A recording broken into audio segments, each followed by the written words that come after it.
Previously. Then now comes the fun part, the station, which is gonna look like the Batcave. So let's get started. Then we simply have to copy these over to every single piece of the train. Super satisfying, look at this. That fits just, oh, finally we connected with a straight one like so. Essentially what these are gonna be are just rock structures, rock pillars. Is this not starting to look pretty solid?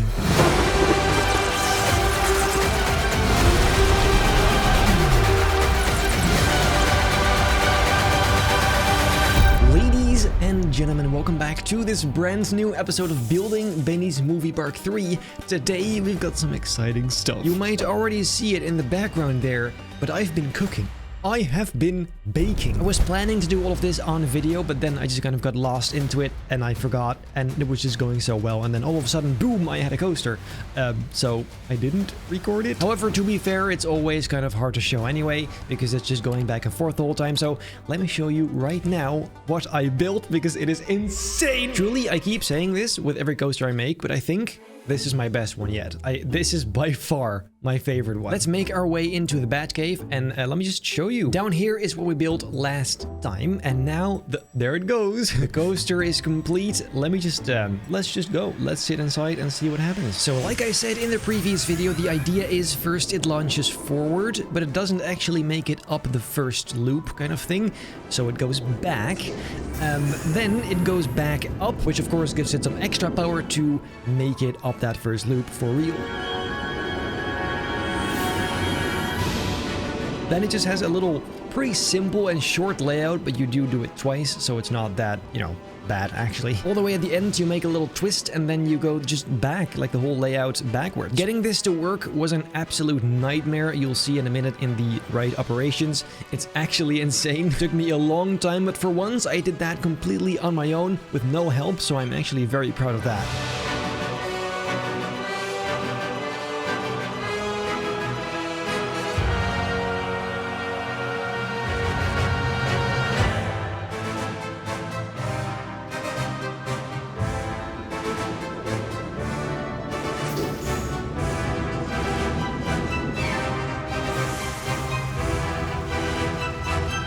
And then at the end it comes to a stop. These boosters over here actually don't activate until it goes backwards over them, otherwise it wouldn't make it back onto this loop. And also getting it to actually slow down at the station once it gets back gradually was actually quite difficult as well, because what it usually does once it comes back is it just stops, just BAM! When really you want it to just go past the station and then slowly come back, essentially like this. So it goes back just a little and then it comes slowly crawling into the station. That's what you want. I also just love the way this looks, like from down here. So cool. But guys, wait, something very, very astronomical just happened. My mom just joined. You'd expect me to be kidding right now, but that's my... That's my actual mom. Do not ask me how this has happened, because I do not know. You don't make this shit up. I do still have to teach my mom how this even works. And I actually got her to sit in the coaster. It's crazy. But I won't die. Well, I mean, given the previous episode, I cannot make any promises. You would expect all of this to be a joke, that this isn't actually my mom. But the crazy thing, it actually is. You don't want to know how much it took to make this work. It's no care. Well, all festivities aside, we should get to work today, because we have some quite, you know, we have stuff to do. Let's get to it.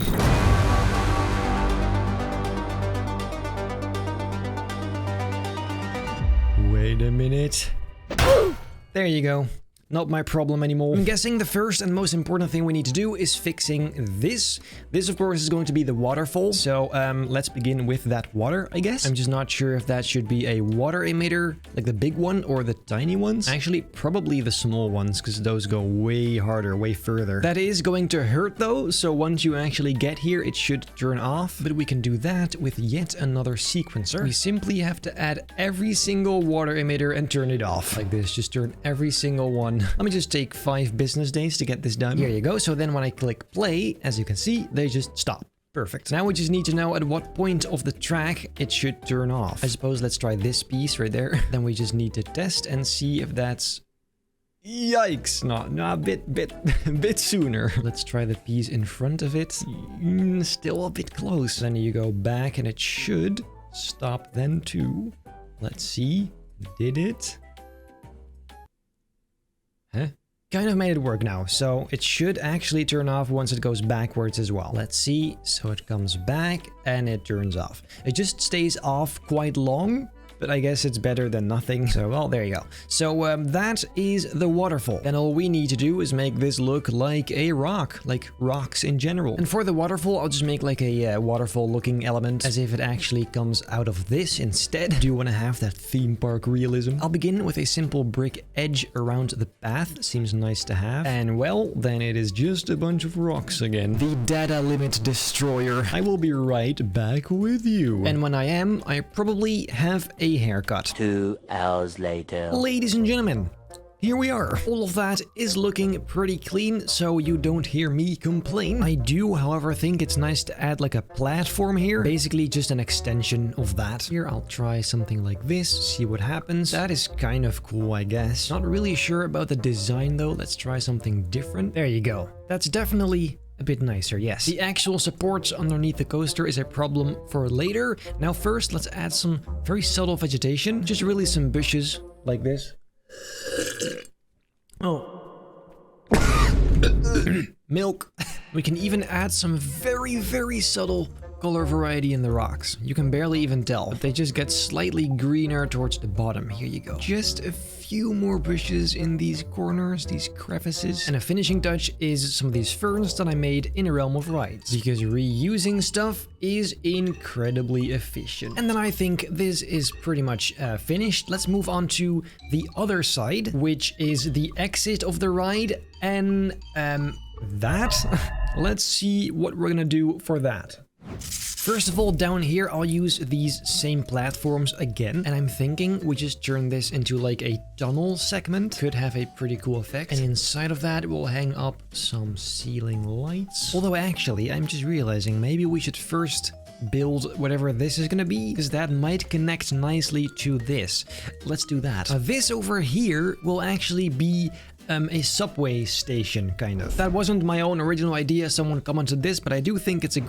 What's happening? But I do think it is a great idea. And not only is it the exit of this coaster, it's also a little merch shop. That is, of course, something you see pretty often at the end of rides, so I think we should do that here as well. Although actually, maybe this should be angled, because I don't suppose this road is gonna go straight here. Let's do something a little bit more funky this time. I also think it'd be pretty cool if this road goes in like a half circle all the way to this side. I mean, I have no idea what all of this is gonna be, but that's a problem for later. For now, let's focus on this. I think a nice texture for this would be tiles on the inside. Here you go. And actually, for once, let's first do the interior. Right over here, let's just build a very basic shelf. I won't put actual stuff on it just yet. That comes later. Wall shelves, also very nice and important. And probably also a little fence over here to make sure people don't yeet down. The computer and a little paying machine. Also adding some of these yellow stripes as if this is like the train track. And then I think the only thing we can still do to spice this up is adding some of these pillars. I'll shove in the roof, and then it comes down to the exterior. I forgot about the lights though. Let's put those in. Some of these ceiling lights, they're kind of boring, but they are definitely the most fitting. I'm thinking, by the way, for the entrance, we just do this kind of thing again. I think that'll fit the whole Gotham subway pretty well. Hold on a minute.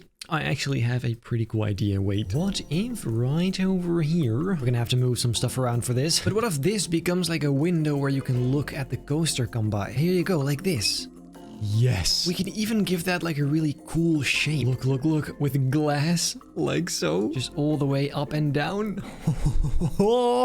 Dude, look at that. I mean, so you're just kind of chilling in here and then you can see the coaster come by. Yes. Yes, it simply works. On top of this, I'm thinking we should probably just build like generic Gotham buildings. However, since the next episode is going to be dedicated to Gotham, I think we're going to do that in the next episode. First, let's kind of fix this. First, I'll just put in a really smooth bottom. Let's just put some stripes on that, because why not? I hope this doesn't start looking too much like a bunker, but this is kind of what I'm thinking here. Almost like a highway tunnel exit. I really just need to close the walls up, and I think we're pretty much golden. I think in the end, this will probably be integrated with the landscape a bit better, but for now, I just don't know what's going to be surrounding it, so we'll just keep it like this. Then, let's have a look. The road of Gotham Gotham, at least on this side, will go here and then towards the right underneath the track there. And then from that point, I have no idea what's gonna happen, so we'll see in the next episodes. Now, in some areas for this coaster, we can already put in the supports. I already put one just down here. So, well, let's move this a bit further down here and we'll adjust each individual support to the track. And over here, slightly towards the right. Some of them could even be connected like this for extra support. Looks pretty sweet. A super tall one over here because this part is really hard to support, which means all of these are gonna have to be super sturdy. And even some extra pizzazz by putting them in the walls. Now, if that ain't strong enough, I don't know what is. Though actually, I hadn't really thought about the color of them. I just made them gray just automatically. But what if we made them... This can be either very cool or really ugly. Let's try it out. I'm just gonna paint a bunch of them like so. Now,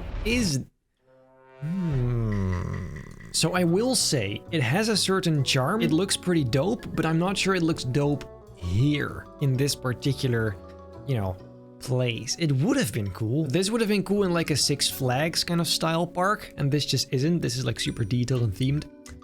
I'm not sure. Let me actually try something else here. What if we just swap it around? Yeah, no, that is absolutely hideous. No, hell no. Nah, I guess we'll just stick with black. Besides, it's Batman. Hello. Technically, can never go wrong with this. And for today, some final supports just over here. Really large ones. Just gotta attach it to the actual track, and then we should be good. There you go. Big ass support, but it does work. And the rest of the supports are gonna be determined by the surrounding areas, which we don't have yet. So that's as far as we can go. Then I think, ladies and gentlemen, that is pretty much it for today. It feels like I didn't do a lot, but this has somehow taken a long time, so I suppose this is it. But hey, at least this coaster is now fully finished, fully functional, apart from a few supports, but that's nice, I guess. In the next episode, we'll start building Gotham City. It's gonna be pretty crazy. I have some very fun ideas, like a wild mouse coaster based on the Joker. Really, it is gonna be pretty insane, so stay tuned. If you enjoyed this video, make sure to leave a like, subscribe, hit the bell not to miss a single future video, and I hope I'll see you in the next episode